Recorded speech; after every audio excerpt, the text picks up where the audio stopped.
des Affaires étrangères Tayez Selassie a eu un entretien avec le président djiboutien Ismaël Omar Guelleh.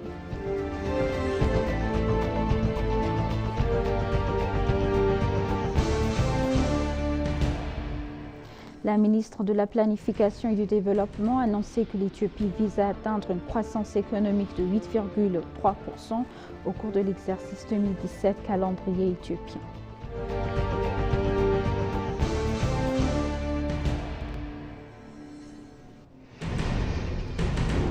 Bienvenue chers téléspectateurs, c'est Aline Taibaro avec le journal du 25 juin 2024.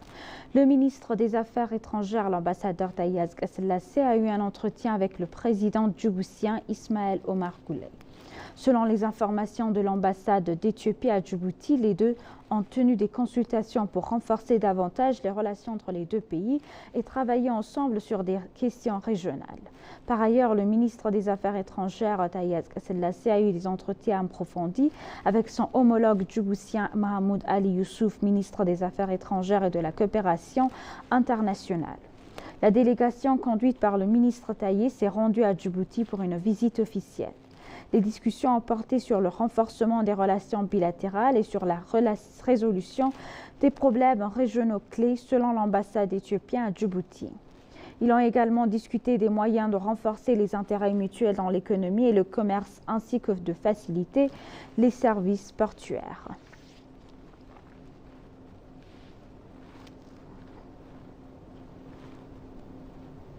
Le ministre des Affaires étrangères Tayez Selassie s'est entretenu avec le secrétaire exécutif de l'autorité intergouvernementale pour le développement Workna Gabayo sur des questions principes d'intérêt commun. Workna a accueilli le ministre des Affaires étrangères Tayez dans son bureau au siège de l'IGAD à Djibouti. Nos discussions se sont concentrées sur des questions vitales d'intérêt commun, notamment la sécurité régionale, le soutien institutionnel et la crise urgente au Soudan, a indiqué le secrétaire exécutif sur sa page de Twitter. Le ministre Tayez a réaffirmé l'engagement de l'Éthiopie à soutenir l'IGAD dans l'accomplissement de la mission pour la région de l'IGAD, a affirmé Workna, ajoutant qu'ensemble nous nous efforçons de renforcer la paix et la stabilité dans notre région.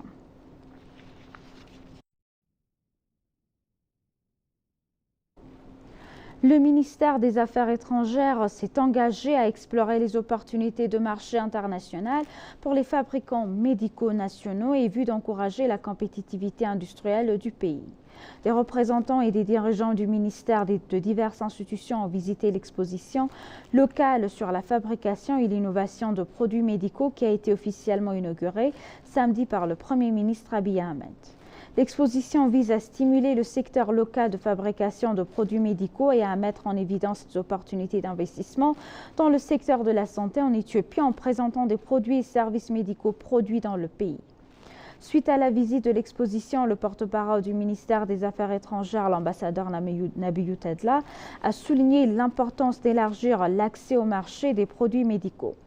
Il a noté que le ministère des Affaires étrangères a accordé la priorité absolue à la diplomatie économique en tant que noyau de toute la diplomatie, y compris la promotion des produits fabriqués dans le pays.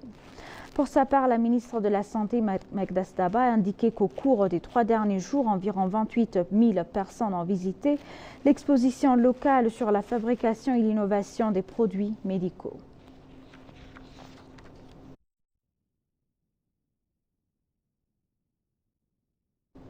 Le ministère des Femmes et des Affaires sociales et l'Organisation des Nations Unies pour le développement industriel ont exploré les opportunités d'une collaboration mondiale sur les questions critiques. La ministre des Femmes et des Affaires sociales, Ergoge Tesfaye, a fait ses adieux à Aurelia Patricia, représentante sortante de l'ONUDI et directrice du pôle régional en Éthiopie. Au cours de la discussion, Ergoge a souligné les progrès de l'Éthiopie en matière de développement social au cours des 5 dernières années. Les deux parties ont exploré les possibilités d'une collaboration globale sur des questions cruciales telles que la migration illégale, le soutien aux rapatriés, l'assistance psychosociale dans les zones touchées par le conflit, la sécurité et la santé des travailleuses dans l'industrie, les expositions commerciales des femmes et la violence sexiste. Pour sa part, la représentante sortante de l'ONUDI et directrice du hub régional en Éthiopie, Aurélia Patricia, a affirmé l'engagement de l'ONUDI à renforcer la collaboration existante entre les deux institutions.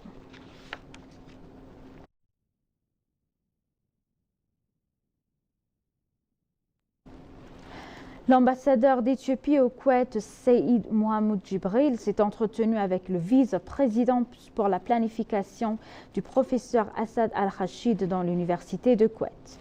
Les deux parties ont eu une vaste discussion sur les moyens de renforcer les relations entre les établissements d'enseignement supérieur des deux pays.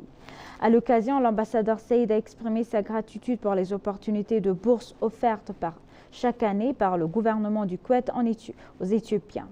En outre, l'ambassadeur a discuté des moyens de mener des échanges conjoints d'expériences en matière d'éducation et de formation avec l'université du Koweït et de mener des recherches conjointes essentielles au développement d'un pays et à la résolution des problèmes. Enfin, l'ambassadeur Saïd a demandé des programmes de bourses supplémentaires en raison de la présence d'un grand nombre d'Éthiopiens au Koweït.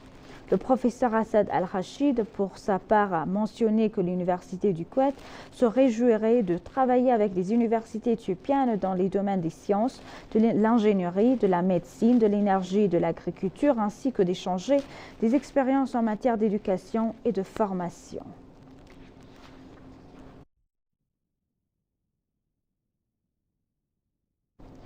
La ministre de la Planification et du Développement, Fessouma Safa, a annoncé que l'Éthiopie vise à atteindre une croissance économique de 8,3% au cours de l'exercice budgétaire éthiopien 2017. Le gouvernement a récemment évalué la performance finale sur 100 jours de l'exercice 2016 et ses plans pour 2017. La ministre a dévoilé à l'ENA que sur la base des principales performances du secteur macroéconomique au cours des 10 derniers mois, les indicateurs suggèrent une croissance économique de 7,9% pour l'année fiscale en cours.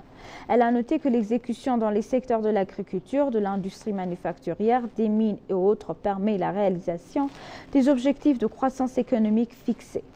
L'initiative d'irrigation du blé d'été et le Lemat Turufat a un programme de développement national lancé par le Premier ministre Abiy Ahmed donne également des résultats significatifs. Ainsi, sur les 117 millions de quintaux prévus pour le seul blé d'irrigation d'été, 106 millions de quintaux ont été récoltés jusqu'à la fin mai. Dans le secteur manufacturier, la productivité a augmenté suite à la mise en œuvre du mouvement Made in Ethiopia qui fournit des intrants et un soutien financier aux usines pour qu'elles fonctionnent à pleine capacité.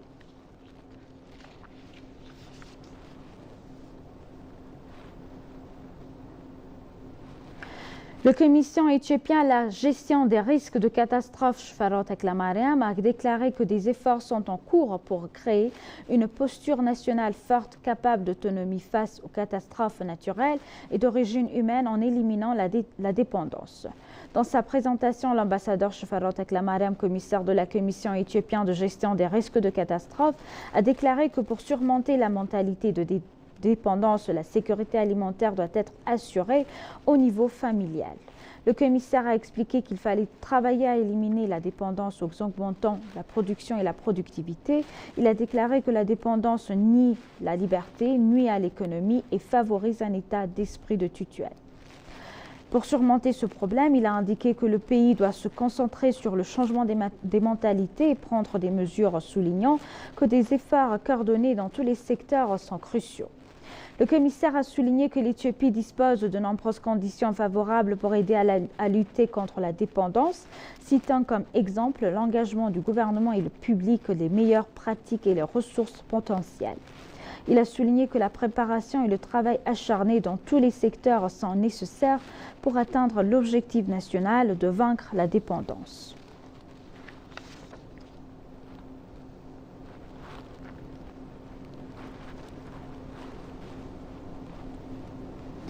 Et pour conclure le journal, l'Association des écrivains éthiopiens a déclaré que des efforts étaient déployés pour déplacer le bureau de l'Association panafricaine des écrivains à Addis Abeba, qui est le siège de l'Union africaine. La plus ancienne association des auteurs éthiopiens créée depuis plus d'un demi-siècle a déclaré qu'elle travaillait avec les parties prenantes pour que le champ politique d'Addis Abeba puisse se répéter dans le domaine de la littérature au-delà de son centre africain.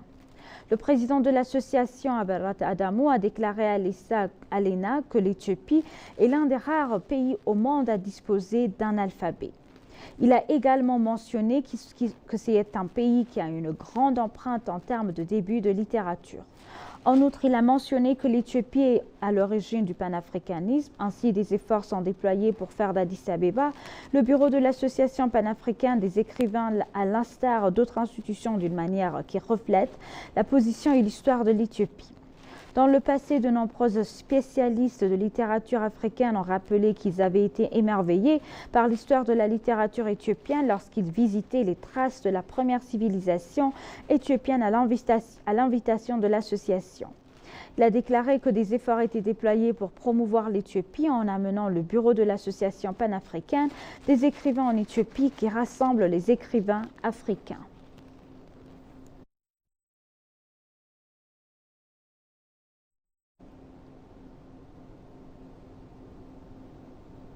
Chers téléspectateurs, nous vous rappelons les titres principaux. Le ministre des Affaires étrangères Taye Selassie a eu un entretien avec le président djiboutien Ismaël Omar Guelleh.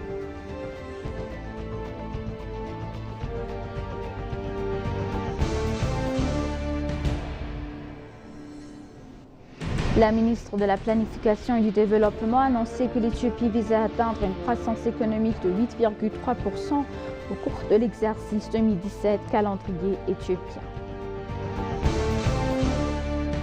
Merci chers téléspectateurs, c'est la fin du journal. C'était Aline Taïbaro avec le journal. Restez avec nous avec le reste des programmes. Bonne journée.